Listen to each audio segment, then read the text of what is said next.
दोस्तों, जब भी हमारे पास कोई सीलिंग फैन बेरिंग के लिए आता है, कस्टमर बोलता है कि इसमें बेरिंग डालने हैं, ये आवाज़ कर रहा है या इसमें ग्रीस करना है, तो आप उसको डायरेक्टली ना खोलें।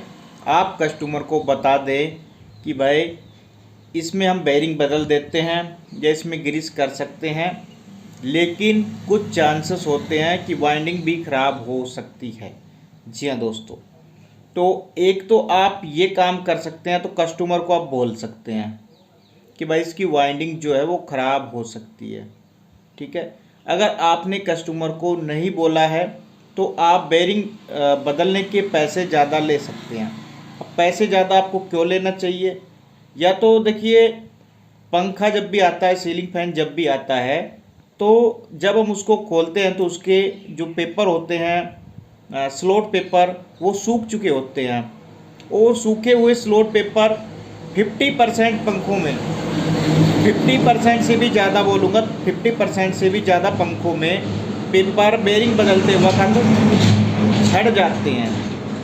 कोई पंखे का सॉकेट अगर लूज़ है तो उसमें बेरिंग बदलना आसान रहती है, आराम से हम बेरिंग लगा सकते हैं, कोई इशू नहीं होता कूलर की मदद से। बट पंखा खुल ही नहीं रहा है या बेरिंग निकल ही नहीं रहा है, ऐसे कंडीशन में पेपर झड़ जाएंगे। फिर आपको क्या करना होगा कि आप उसकी वाइंडिंग ख़राब कर दोगे पंखे की, और फिर कस्टमर बोलेगा आपको कि भाई मेरा पंखा तो ओके था, चल रहा था, चालू था, आपने इसको ख़राब किया है, तो आप इसको आप फ्री में ठीक करके दो, आप इसको वैसा ही करके दो, हमें बेरिंग वेरिंग नहीं बदलवानी। तो ज़्यादातर ऐसे ही केस होते हैं। तो मैं आप लोगों से यही बोलना चाहता हूँ, या तो आप कस्टमर को बताएं कि भाई आपका पंखा पुराना है, इसकी वाइंडिंग ख़राब हो सकती है, अगर वो आसानी से ना खुले तो कस्टमर के ऊपर डाल दो आप उसको कि भाई बताओ अब बदले या ना बदले। ठीक है, अब ऐसे में कस्टमर बोले कि भाई बदलना है, इसने तो आवाज़ से परेशान कर दिया है कि आवाज़ बहुत ज़्यादा कर रहा है या पंखा जाम ही हुआ पड़ा है, तो फिर बदलने भी पड़ेंगे। ऐसे में आप कस्टमर से बोल सकते हैं इसकी वाइंडिंग भी करनी पड़ सकती है, तो उसको आप अपने ऊपर बिल्कुल भी ना लें। अगर आप ऐसा कर रहे हैं कि आप अपने ऊपर रिस्क ले रहे हैं, तो उसके फिर बेरिंग के पैसे आप ज़्यादा मांग सकते हो। देखिए दोस्तों, जितने रुपए के आपके बेरिंग आते हैं वो पैसे, और इसमें अगर वाइंडिंग ख़राब हुई, वाइंडिंग के पेपर झड़ गए, आपने उसको ठीक करके देना पड़ा, दोबारा से वाइंडिंग करना पड़ा, या उसमें कोई तार टूट गया या कुछ हो गया जो भी है, तो उसके पैसे भी उसमें ऐड करके आपको जो है उसमें बताने चाहिए। जी हाँ दोस्तों, तभी आप कुछ कमा सकते हो, वरना आप अपनी जेब से ही देते जाओगे।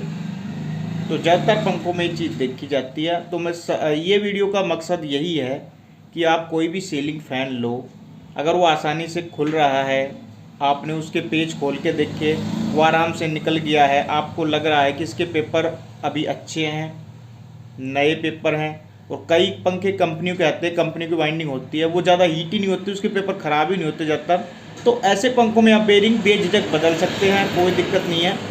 बट किसी पंखे का खोलते वक्त पेपर झड़ गया, वो शॉर्ट हो गया, गड़बड़ हो गया, तो फिर आपके ऊपर आपको वाइंडिंग उसका फ्री में करके देना पड़ सकता है। तो एक कस्टमर से बोलिए। तो जब भी अगर आपने कस्टमर कोई चीज़ नहीं बोलना चाहते कि भाई इसको ये चीज़ें हैं, तो आपको बेरिंग के पैसे जो हैं ज़्यादा मांगने चाहिए, क्योंकि आपको फिर क्या है कि आपके ऊपर अगर वो पंखा ख़राब हो गया तो आपको फिर वो करके भी देना पड़ सकता है उन्हीं पैसों में। इसलिए तो हमारे पास जो भी पंखे आते हैं, हम अपनी बता रहे हैं कि जो भी पंखे आते हैं, हम कुछ पंखों में रिस्क ले लेते हैं, जिनका कंपनी से वाइंडिंग होता है उन पे हम रिस्क ले लेते हैं। बट जो उसके बाद रीवाइंडिंग के आते हैं, जो दोबारा से रिवाइंड किए गए, उन पे हम बिल्कुल भी रिस्क नहीं लेते हैं। हम कस्टमर को बोल देते हैं कि पंखा बहुत ज़्यादा उसमें टाइट है, उसके एक साइड से पंखे को हम पहले खोल लेते हैं, फिर देखते हैं कि भाई इसके पेपर कैसे हैं। अगर पेपर ख़राब लग रहे हैं तो वैसे के वैसे उसमें ऑयल वगैरह करके, ग्रीस वगैरह हल्का सा करके, एक बेरिंग में जो भी है वो करके, या बाहर से ही उसमें ऑयल डाल के दे देते हैं। अगर कस्टमर फिर कहता है तो भाई इसको चलने दो अभी, तो आपको भी यही करना चाहिए। तो ये वीडियो पसंद आए प्लीज़ लाइक करें, दोस्तों में शेयर करें, चैनल को सब्सक्राइब करें। फिर मिलेंगे। जय हिंद, जय भारत।